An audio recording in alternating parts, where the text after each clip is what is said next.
Hi,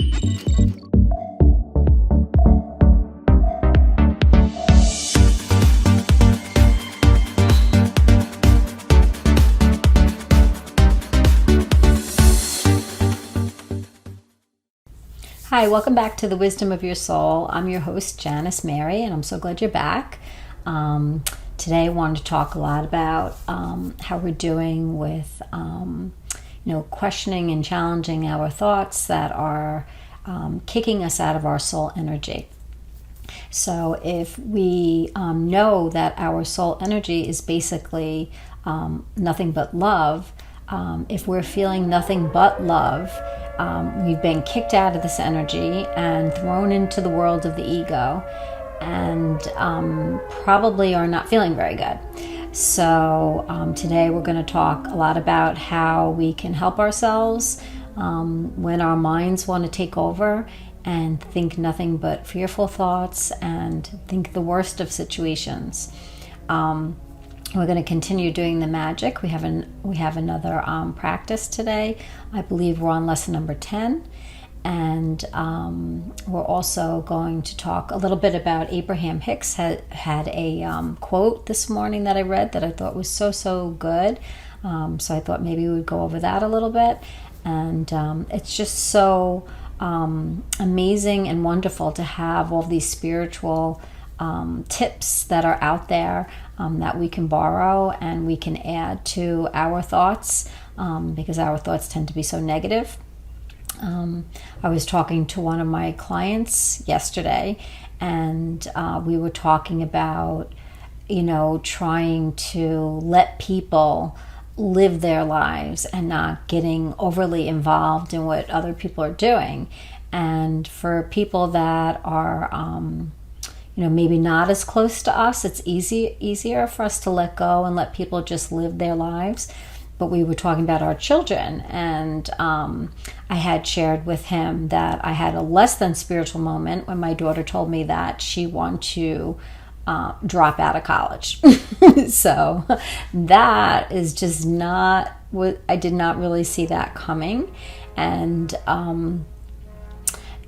my first reaction to that was not a spiritual one, and I was absolutely thrown into my ego mind. So much so that when my daughter told me that, I really was kind of speechless, and I kind of just looked at her and said, well, that's not an option.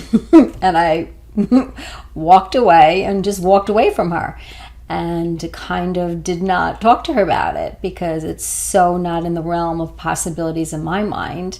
Because I really value college.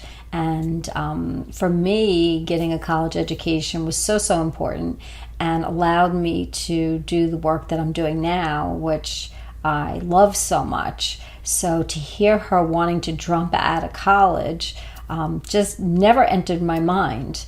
My older daughter just kind of floated through college, loved college, and there really wasn't an issue.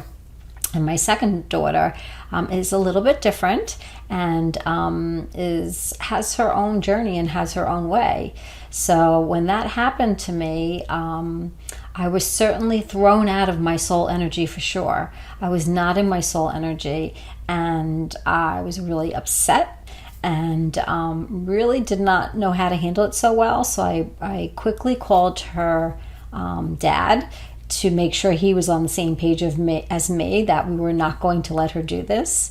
And, that's how I handled it, which was not really spiritual or mature, but we are human. And this is how, we add in our spiritual growth into just human life. So my life had been going, pretty smoothly up until that comment. And then I was just, thrown abruptly out of my soul energy. And which is a gift. I look at that as a gift now, so that I can know, all right, I'm clearly not feeling loving, peaceful. I'm not feeling any of those things. I'm just feeling a lot of fear and a lot of concern. And, I just want the best for her. So I was sharing that with my client because he was talking to me about, wanting the best for his kids and trying to control them. And I was like, we can't control our kids. We can't can barely control our own journeys. We can't control someone else's journey. And I shared that experience with him, telling him that, basically, if it comes down to it, after my pleading and begging with my daughter and showing her every possible reason why she shouldn't drop out of college, if that does not work, at some point I will have to just accept that this is her journey and she gets to do what she wants to do. And that's really hard to let go of. It's really, really difficult when you feel so strongly about something, especially for your children. So it was interesting because he told me, funny that I brought up that example, because he had the exact same experience. His first child got through college very easy, did very well, and is very successful. Never had a problem. And then he said his second daughter went to community college and didn't like it. She dropped out, and they were beside themselves. They were just beside themselves. And I'm sitting there thinking, yeah, I could totally relate to that. And he said what ended up happening is she did drop out. She never went back to college, but she did get a really good job, and she's actually making more money than the daughter that went to college, and is very, very happy in the job that she's doing. So again, the journeys that our children take, or the people that we love in our lives, may not be the same journeys that we have taken. And what was right for me was right for me, but may not be right for my daughter. So we do have to kind of accept that, even when it's really, really hard. So the minute I kind of had this meltdown, so to speak, I did go within, and I knew that there was a difference. I knew that in my soul energy I would feel very, very differently. And I did. When I did a little meditation, I could see Noelle's journey, and I could see that it's her journey, and that she's safe, and that no matter what she decides, that she's going to make all the perfect decisions for her, no matter what I think about them, and no matter what I think will be easier for her or better for her, that it really isn't, it isn't my business, so to speak. It doesn't mean I'm not going to tell her my experiences, which when I was meditating a little bit on it, my soul did bring to my attention that the reason my reaction was so strong was because I had never wanted to go to college. I was waitressing in high school, and I was making really good money. And my 18-year-old self felt like waitressing was going to be a great job for me, and I was just going to continue that. And, that would have been fine, but actually my parents were like, nope, you're going to college, and you're not going to waitress. And that's, when I went into helping people and got my degree in social work, and I'm now a therapist. So I really feel like if they had listened to the 18-year-old Janice, that I would have made a big mistake. And I'm so glad that they didn't. I'm very thankful and grateful that they didn't, and that they encouraged me to go away. But still, that was my path. That was meant to happen for me. And just because I had that experience and it worked out well for me, it does not mean that that's the same for Noelle. College may or may not be for her, and that's going to be something I'm going to have to let go of, And when I go into my soul energy, I can feel that. I can feel that love come back. I can feel my love for her, and that really what matters is that she's making her own decisions and she's guiding her life. I'm going to share with her these experiences that I've had, but not in the way to control or to try to get my way. I'm going to try not to do that, so that she can make her own decisions and decide things that are going to really work out for her. So that is quite always a humbling experience when you're in this spiritual place, and most of the time you're feeling really, really good, and really even though I've had a lot of things happen, I have really flowed through them and really have really connected to my soul energy, and I haven't really had too many bumps in the road. So when that happened with her, that really shook me up. But then also reminded me of that it's okay. It's okay to be human, and it's okay to have reactions and to work through them. And the biggest thing was that I didn't really take it out on her. I just kind of walked away. I didn't want to be mad at her. I didn't, want to say you're being ridiculous. So, I waited until I could really reflect on it and really go back into that energy to get the direction that I needed to get for her. So she did go back to school. She's there now. So we will see what happens. But again, if I challenge my thoughts and really trust that I can't do anybody else's journey. Nobody can do my journey, and I can't direct somebody else's journey. As hard as that is when it comes to our children, our loved ones, our spouses, that's something that the minute we are doing that, it brings a lack of peace, because there's resistance. So if I'm saying somebody should be doing something different than what they're doing, that is going to kick me out of my soul energy, because I can't tell other people what to do. I can share experiences, but I can't control or tell people what to do or how to live their lives. I say this to my clients all the time. Our rules that we have for ourselves, or how we live, is perfect for us. And even when it's perfect for us, we have to challenge it to make sure it's perfect for us. But it does not fit anybody else. So the way I run my life does not fit my daughter, and it doesn't fit anybody in my life other than me. And the more we embrace that the things that I think and the things that are important to me may not be important to other people, and that's okay. They get to direct their lives in the way that they get to direct their lives. And I'm not God, so I can't be the one to tell them what's right for them or not. I can share with them what I think, and then ultimately it is up to them to make their own decisions. And when we do that, it is very freeing, because we're giving ourselves the freedom to be ourselves and to really sink into our own way of being, that's perfect for us. The way I want to keep my house, the way I want to, how much I want to work, how much I want to go on vacation. All those things are perfect for me. But the minute I say that anybody else should live the way that I'm living, that I'm playing God, and I've kicked myself out of my soul energy. So that's where we really have to pull back and say, you know what, everything that I think other people should be doing isn't true for them. It's true for me. I should be doing it, not other people.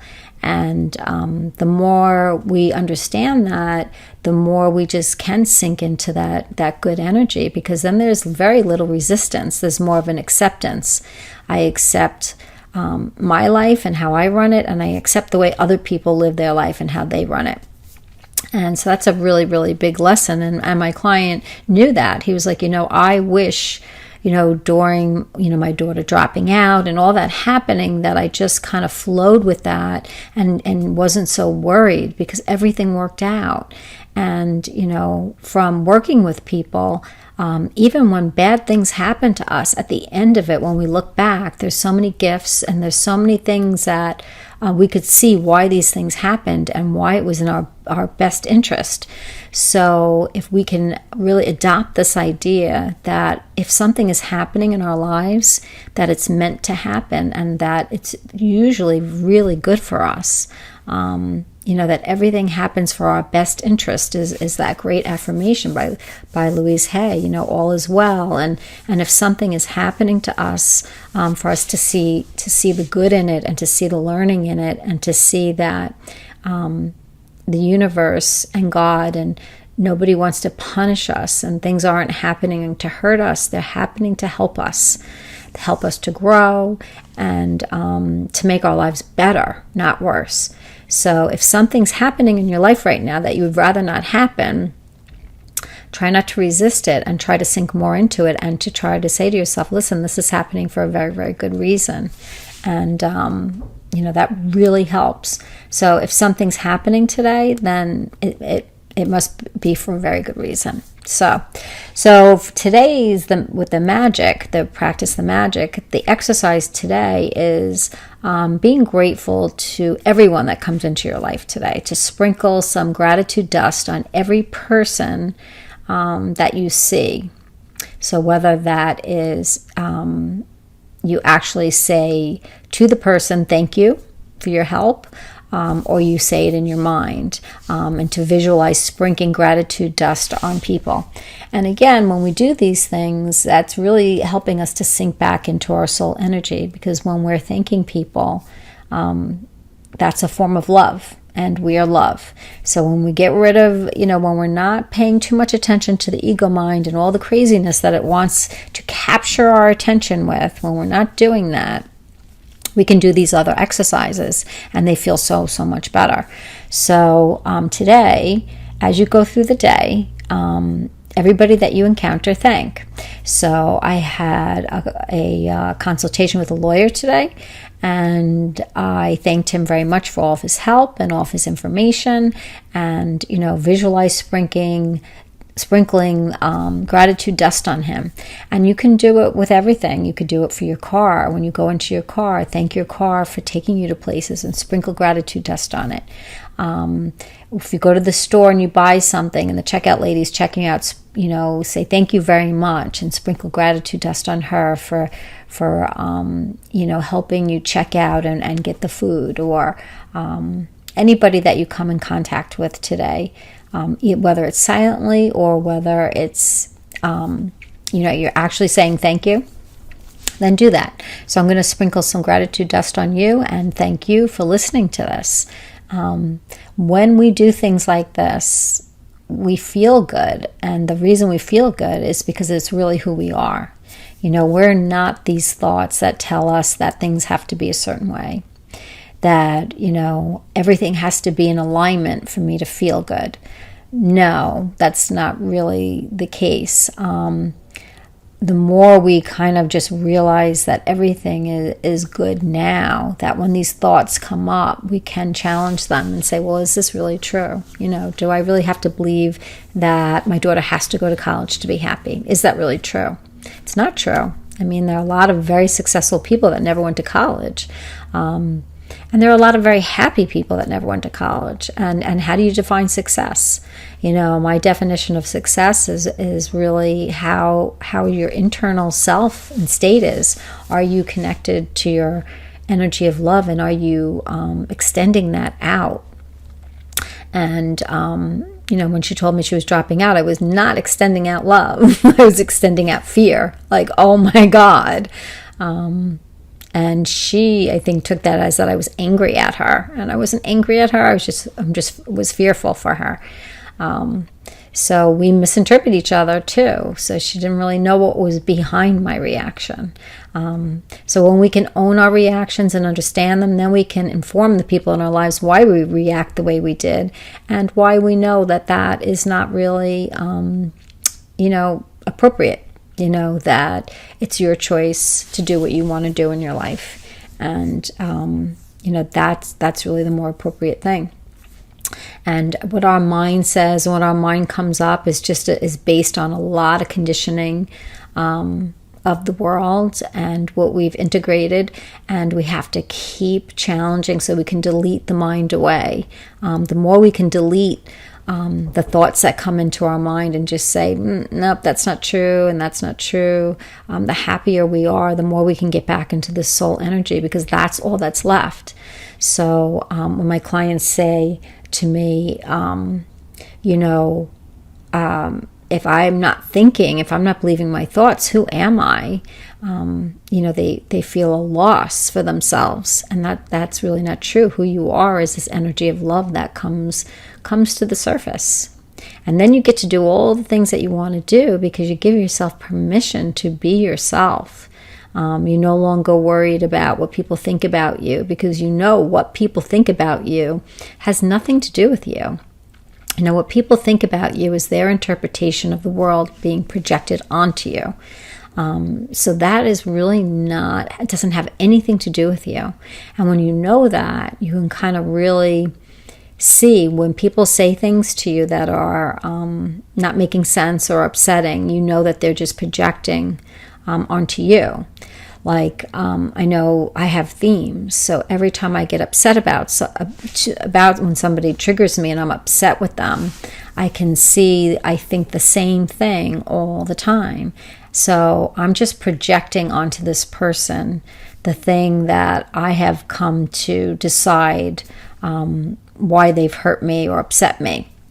And you'll notice that you have the same themes. So say if a friend of mine triggers me, the first things I start to think is I'm not important to them. They don't have time for me. They don't include me. They don't listen to me. They're competing with me. I have these same thoughts that come up over and over when somebody upsets me. And it's a funny thing because once you realize how innocent our thoughts are and how not true they are, you can really look at them and accept them. You know, when you believe your thoughts, you know, you want to hide from them because you're embarrassed by them. You know, it's like, oh God, why do I always think that people, you know, are discounting me? Or why do I always think that people don't listen to me? You know, why do I always feel not important? You know, so you want to hide from those thoughts and feelings. But when you realize that the mind is just spitting out these thoughts based on when we were very young, then you can embrace the thoughts that come up and say, oh, okay, this is just my conditioned mind. It's the same thing like when we're having a bad dream, we don't hesitate to tell people, I had this bad dream last night and this is what happened. And you know, we'll go into detail about the dream. And we don't really edit it. We can talk pretty freely about it. But when we're in the daytime and our mind is doing a very similar thing, you know, we feel more embarrassed about what we think and how we feel. So we don't share it. But if we look at the mind as the same as in the nighttime as in the daytime, then it's easier for us to just accept that the mind is like this computer that has interpreted things in a way that is very fixed and after a while, you can kind of count on it saying the same thing over and over again. So again, if you choose to write down every time somebody upsets you, if you write down your reaction to that person every single time, it's going to be so similar.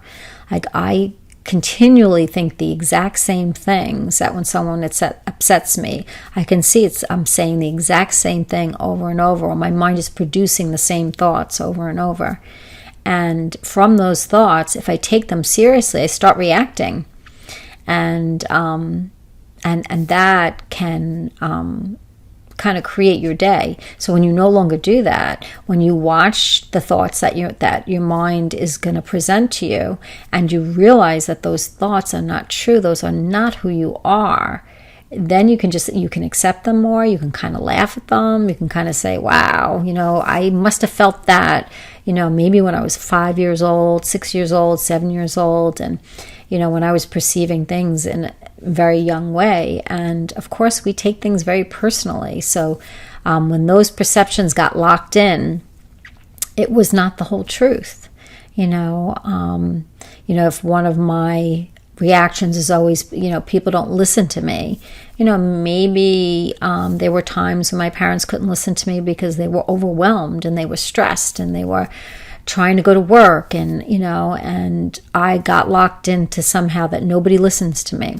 So that nobody listens to me mantra has been in my life for a long time, and now I don't find that to be true at all. You know, people listen to me all the time. You know, so but that is one of the thoughts that will arise when I get upset. as will, that people don't include me and I get left out, and, very similar thoughts over and over. So the next time you're upset with somebody, write it down and, and do that for this week. Anytime someone upsets you and you get kind of kicked out of your soul energy, write down what you're thinking about them. Write it down and just look at it and just notice that after a while it's the same story over and over and over again. And when you notice that, you'll realize, well, this can't possibly be true. How could all these people be doing the exact same thing to me? And that's why people do start to self-blame themselves. They say, well, nobody listens to me. Nobody. It happens to me all the time. And we tend to blame the people when it's really not. It's our perceptions of people. It happens all the time because we're thinking it all the time, not because it's happening all the time. So it's really in our thinking. It's not really in reality. If you really look at what people are doing, it's not what we think they're doing. And anytime we think people are thinking certain things about us, if we ask them, we always find out most of the time it's not true. So the reality is much kinder, is much more gentle. Not believing our thoughts is much more loving and kind way to be, and really helps us so much in our lives. So doing exercises like the magic will just give you more things to replace some of the thoughts, the fearful thoughts that come in, and will put you in a state of gratitude, which connects you to your soul energy. So if today you just keep thanking everyone you come into contact with, everyone, whether it's verbally or in your mind, you're going to feel very differently today. And that is huge. That's huge. And that has such a huge impact on us. So if you want to have more of an impact in your life, you have to really help yourself to not believe these thoughts that injure you, and to go back into the soul energy, this beautiful energy that will bring up nothing but love, and will bring up all of your gifts. When you're settled into this energy, you'll be creative, you'll be loving, you'll be you. You won't really need much from anyone. The need for approval diminishes. The need for people to be certain ways diminish. Your life just changes. Your life starts flowing. Things just keep flowing into my life in such an easy way that it just makes me, I can't even believe it sometimes. I was looking for an office and one just came to me, and then this woman was like, I have furniture, do you want it? I mean, just one thing after the other of my life flowing so easily. And that's what happens when we get out of our mind and we just let the soul energy guide our lives. Our lives become incredibly easy. And we flow from one thing to the other. It doesn't mean we're not going to have problems. It just means that when problems come up, we view them in a way differently, like, okay, this is where I'm supposed to be right now. And I don't have to look at this even as a problem. I can look at this as something that I need to be dealing with right now.